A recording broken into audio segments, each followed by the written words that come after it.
é hora de receber o Dr. Guilherme Colim. Boa noite agora, Dr. Guilherme. Boa noite, Cláudio. Tudo bem? Tudo bem, tudo ótimo. A gente tinha conversado, doutor Guilherme, e se o pessoal em casa quiser assistir as entrevistas, como eu falei antes, é só entrar lá nas nossas redes sociais. Na última vez que eu conversei com o doutor Guilherme, nós tínhamos falado sobre o contrato, uma coisa que é relativamente, eu acho que nova ainda, que é o contrato de namoro. E tem também a questão da união estável, que às vezes não fica muito claro. Gostaria de começar perguntando, doutor Guilherme, qual é a diferença entre contrato de namoro e união estável? Boa noite. Bom, Cláudio, o contrato de namoro, ele tem um nome bonito para tratar algo, aliás, um nome romântico para tratar algo que talvez não seja tão romântico assim. De tão bonito assim. O mais importante, o que as pessoas mais buscam quando fazem um contrato de namoro, na realidade, é tentar documentar que não vivem em união estável.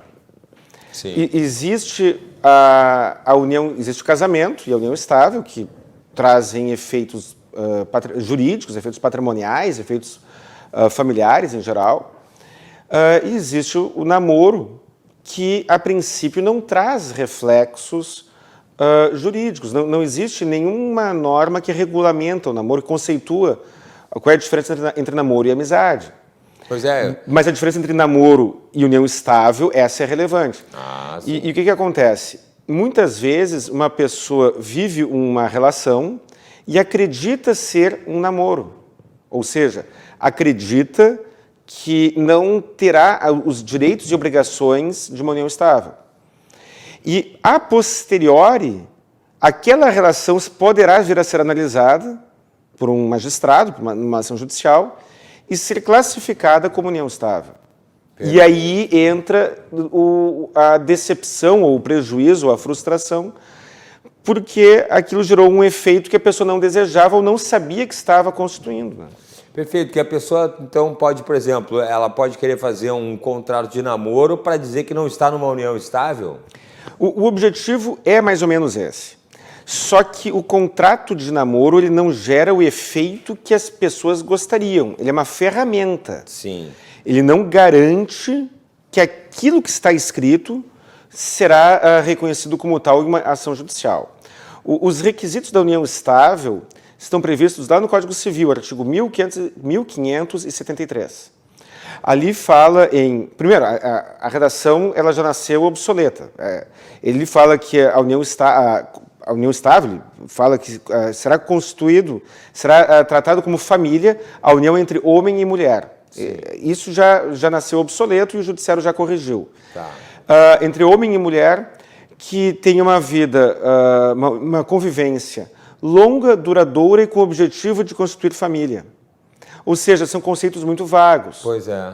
Lá em 1994 foi publicada a Lei 8.971, que falava, aquela lei também nasceu obsoleta, né? Nasceu ridícula em alguns aspectos. Ela dizia que a mulher, a companheira, ou seja, já tratou diferente o homem e a mulher, né? A companheira que conviver por 5 anos terá direito ao que estava previsto na lei de alimentos, né? E aí elencava algumas hipóteses a mais. Porém, ali, embora ela fosse bizarra no sentido de prever o direito para a companheira, e não para tratando desigualmente homens e mulheres, sim, ela previa um critério objetivo, convivência de 5 anos. Sim. Em 96, foi proferida uma nova lei, Lei 9.278, que aderiu aos conceitos vagos, convivência duradoura, pública, né, que é com o objetivo de constituir família, o que foi reproduzido no Código Civil atual. Ou seja, nós não temos segurança jurídica. E eu lembro, a união estável, o reconhecimento de uma união estável gera efeitos previdenciários, sucessórios, a guarda de filho, isso independe de ser união estável ou não. E entre os próprios participantes daquela união. Então, é possível que uma pessoa tenha reconhecida contra si uma união estável, a contragosto, em função de uma interpretação judicial acerca de alguns elementos, e com isso ela sofrer prejuízos para si ou para sua família, para seus herdeiros, quem sabe. Sim. Então, doutor Guilherme, o senhor recomendaria, então, um contrato de namoro ou um contrato de união estável, então?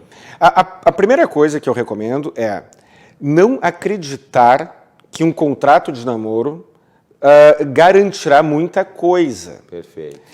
Ele será uma ferramenta. A união estável, o juridiquês utiliza algumas palavras que são, para o leigo, não são tão palatáveis. Sim. Mas a união estável ela é um ato-fato jurídico, ou seja, ela não decorre da vontade, ela não é um negócio, não é contratável, ela não é contratada. Sim. Embora ela possa ter um contrato que a regule. Sim. A união estável é um conjunto de fatos que a caracterizam. O contrato de namoro que eu recomendo que seja feito, ele é uma prova pré-constituída de que naquele momento aquelas partes não se entendiam como companheiros, como conviventes de uma união estável. O judiciário não está vinculado àquele contrato, mas ele pesará na balança. Mas tem uma questão muito interessante no contrato de namoro, e aí eu acho ela muito importante. Quando é que as pessoas fazem esse contrato? Na maioria das vezes, quando elas querem um afastamento patrimonial entre elas. Sim. Normalmente, quando uma pessoa quer um afastamento patrimonial, de modo que ela deseja, inclusive, afastar o reconhecimento da união estável, caso a união estável seja declarada como tal, no futuro, o regime de bens que mais atenderia ao seu desejo seria o regime da separação de bens. Porém, a regra geral é que o regime de bens da união estável será o da comunhão parcial, ou seja, haverá comunicação patrimonial dos bens adquiridos na constância daquela união. Sim. O contrato de namoro permite que seja incluído o que se chama cláusula condicional. Na cláusula condicional, é possível prever que os contratantes declaram que são namorados e que não têm união estável. Porém, se no futuro aquela relação vier a ser convertida em união estável, ou vier a ser declarada como tal, o regime de bens a ser adotado será tal. E aí pode ser adotado qualquer dos regimes que a lei prevê. Os três principais é o da comunhão universal, que quase ninguém usa, né? E normalmente quem utilizaria esse regime não faria um contrato de namoro. O regime da comunhão parcial e o regime da separação de bens. Então, o contrato de namoro ele pode blindar parte do patrimônio daquele casal. E lembrando que, muitas vezes, os membros daquela relação podem já ter filhos de outras relações, muitas vezes iniciam já numa fase da vida que tem patrimônio pré-constituído, que tem filhos, às vezes netos, e a intenção justamente é a de proteger o patrimônio no eventual óbito, por exemplo. Portanto, é interessante que haja esse cuidado, ao meu ver. E caso haja uma união estável, eu recomendo que seja feito o contrato de união estável, porque ali poderá ser decidido o regime de bens, poderá ser previsto a data em que a união estável se iniciou, e pode haver reflexos quanto a isso, e também servirá como meio de prova caso seja necessário. Por exemplo, numa ação previdenciária, né? Uma ação de pedido de pensão por morte. Então, são quase todos os efeitos, então? Na realidade, eu peço permissão para ser irônico aqui. Por favor. Se o direito brasileiro fosse uma pessoa, ela sofreria de transtorno bipolar. Agora que eu fiz a piada, agora que fiz o comentário sarcástico, eu explico. Para fins de reconhecimento de união estável, numa ação envolvendo direito de família ou direito sucessório, não há a necessidade de prova documental. Se houver a prova documental, melhor, mas não há necessidade de prova. O juiz da vara de família ou da vara de sucessões poderá reconhecer uma união estável sem que haja um único documento escrito nesse sentido. Sim. Para fins de ação de pensão por morte, para fins de discutir o direito previdenciário, a jurisprudência já exigia antes, e a lei atual ainda mais, a presença de um início de prova documental. E pior, a lei atual, a lei previdenciária atual, exige um início de prova documental datado de, no máximo, 2 anos. E, nesse caso, o contrato de união estável será um início de prova documental. Para fins previdenciários, o contrato de união estável, por si só, não garante o reconhecimento daquela união e o direito à pensão por morte. No caso de uma ação de partilha de bens, uma ação de alimentos, ou num pedido de herança, o contrato de união estável talvez nem necessário seja, porque os meios de prova admitidos no direito de família são mais abrangentes do que os de uma ação previdenciária. Tá, mas e no caso desse reconhecimento, doutor Guilherme, por exemplo, um reconhecimento involuntário dessa união estável, o contrato de namoro ele não pode proteger, talvez não? O contrato de namoro será uma ferramenta, será uma leve blindagem. Acho importante, acho recomendável que se faça, porém, o reconhecimento da união estável, ele depende dos requisitos legais, aqueles que estão lá no Código Civil que mencionei há pouco. E eles são vagos e genéricos. Existe um conjunto de provas, um conjunto de fatos que podem caracterizar aquela união estável, inclusive de maneira involuntária e muitas vezes de má fé. Utilizarei aqui alguns exemplos. Aplicativo de teleentrega de comida. Uma pessoa, agora não se fala mais em homem, embora o texto legal fale em homem e mulher, hoje em dia não há mais essa questão. Sim. Uma pessoa inicia um namoro com outra.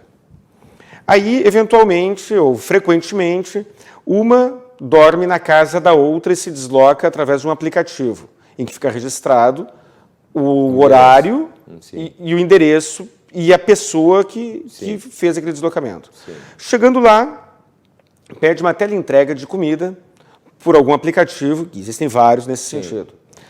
Num outro momento, ele liga para aquela outra, para o seu namorado, sua namorada, e diz: fulano, eu fiz uma compra pela internet, tu poderia... E no meu prédio não tem portaria. Isso. Posso pedir para entregar na tua casa? Isso. É um liquidificador. Sim. Depois, no outro dia, uma batedeira, né? E o namorado ou namorada aceitam. Claro. Aí existe a questão da pontuação da CNH. Tu me empresta teu carro? Empresto. Aí ele comete uma infração de trânsito e quando recebe a multa, o dono do carro diz: olha, tu vai ter que passar os pontos para o teu nome. E é um conjunto de coisas que vão, um conjunto de fatos que vão caracterizando. Passa um tempo, os namorados brigam. Aí um deles resolve pedir um reconhecimento judicial de união estável e utiliza todos esses elementos de prova, que individualmente nenhum deles será determinante, mas o conjunto poderá ser, adicionando ali as testemunhas, os vizinhos, eventualmente na portaria do prédio, autorização, alguns prédios por medida de segurança têm que autorizar as pessoas e assim vai. E pronto. Mas mesmo namorando juntos, doutor? A coabitação não é um requisito legal. Opa!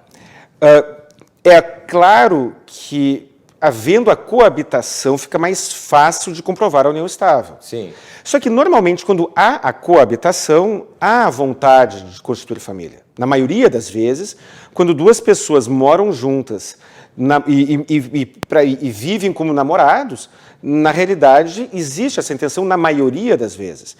O problema maior não está quando existe a coabitação. O problema é que a lei não exige a coabitação como requisito para o reconhecimento de união estável. Ou seja, é possível e não é improvável que alguém tenha contra si o reconhecimento de uma união estável, da qual jamais pretendeu participar. E pior, às vezes essa discussão ocorre com os herdeiros daquela pessoa. Ou seja, a pessoa já tem filhos de uma outra união, muitas vezes tem um patrimônio que constituiu com o cônjuge anterior, ou até mesmo com a ajuda daqueles filhos, e na hora de fazer a partilha de bens, aquela namorada ou aquele namorado aparecem, e estou falando aquele namorado e namorada, porque se a união estável de verdade, não há problema quanto a isso. Sim. Aquele namorado ou aquela namorada aparecem com a impressão da tela dos aplicativos, com a nota fiscal da batedeira, do liquidificador que mandou entregar naquele endereço, com as fotos do Facebook e tudo mais, Sim. e leva uma participação naquela herança. Mas que coisa louca isso, né? Em pleno século XXI, doutor Guilherme Colim, aí a lei ela exige que seja entre homem e mulher, mas não exige que eles morem juntos. Então, qual é a relevância do contrato de namoro, por exemplo? A questão de exigir que seja de homem ou mulher, isso é uma obsolescência muito grande da nossa lei. Mas isso já foi resolvido. Sim. Hoje em dia, se um casal homoafetivo se dissolver e um deles pretender alegar que o requisito legal para a união estável é que seja entre homem e mulher, a pretensão dele provavelmente, muito provavelmente, será rechaçada. Eu falei agora há pouco em direito previdenciário, nem mesmo o INSS mais alega esta questão, que tem que ser entre homem e mulher. Porém, a falta de critérios objetivos, aos meus olhos, na minha modesta opinião, é um grande problema, não só para esta norma, mas como para várias relações em que as pessoas não sabem o que estão vivendo. O que é uma união longa e duradoura? Para algumas pessoas, 1 ano é longo e duradouro, para outras pessoas não é. Como é que a gente sabe se alguém tem interesse de constituir família? Quando está na lei, com o objetivo de constituir família. Aí, se a pessoa contratou, assinou, reconheceu firma, praticou toda a liturgia de um ato jurídico, toda a liturgia muitas vezes desnecessária, mas praticou, Sim. Dizendo, não temos união estável, somos apenas namorados. A pessoa chega, escreve isso, assina, pega 2 testemunhas, um tabelião chancela, ela escreve, não tenho interesse em constituir família. Ela escreve isso. Sim. Aí ele morre. Aí o namorado entra em juízo dizendo que tinha uma união estável. Ou aí ele adquire algum bem, e aí volto a falar da cláusula aquela cláusula condicional. Ele adquire algum bem, e aí aquele namorado decide que, na realidade, ele não se entendia como namorado, e sim como convivente em uma união estável. Ele alega isso. É claro que se houver aquela cláusula, e aí, para essa finalidade, o contrato de namoro é muito bom. Se houver aquela cláusula dizendo que se houver conversão em união estável, será pelo regime da separação de bens, por exemplo, pode ser qualquer outro, aí, pelo menos, o contrato de namoro, que poderá ser descaracterizado pelo Poder Judiciário, trará consigo a intenção de aplicar o regime de bens, que não é o regime predominante, não é o regime presumido aplicável às uniões estáveis em geral. Uma união estável sem contrato receberá o tratamento do regime da comunhão parcial de bens e não da separação de bens. Bom, doutor Guilherme Colim, que segunda-feira, tradicionalmente, nesse horário, está aqui no programa. Vamos deixar combinado, então, para falar sobre essa questão do regime de bens, então, caso seja transformado em união estável, para a gente ver como é que é essa questão também do regime de bens, como é que funciona essa questão do casamento, ou então de uma união estável, no namoro que virou numa união estável. Como é que fica isso na próxima segunda-feira, doutor Guilherme? Cláudio, eu estou aqui para agregar, estou aqui para acrescentar. Perfeito. Se tu entende, se a emissora porque eu acho que é um recomenda, Não, é um assunto, eu acho que a questão do regime de bens, eu acho que dá mais uma entrevista por si só, para saber qual tipo e como é que se transforma, como é que fica em cada situação. Quem teve alguma dúvida sobre o que a gente falou hoje, sobre essa questão do contrato de namoro e da união estável, pode fazer como daí? Tem contato, doutor Guilherme? Claro. Minhas redes sociais no Facebook e o Instagram é CRJ Advogados. Meu telefone do meu escritório é 51 32 28 12 19 e meu WhatsApp é 51 99985 7991. Estou aberto para ajudar a quem precisar, inclusive colegas de trabalho, se quiserem trocar uma ideia comigo, estou à disposição. Perfeito, doutor Guilherme Colin. Então, semana que vem, combinado, regime de bens, aqui segunda-feira no Portal RDC. Uma ótima noite, doutor Guilherme. Muito obrigado. Eu que agradeço, um grande abraço. Tá certo. E se você perdeu o início da entrevista com o Dr. Guilherme Colin, pode entrar lá nas nossas redes sociais e conferir o nosso bate-papo completo hoje, então, sobre a questão do contrato de namoro e a questão da união estável.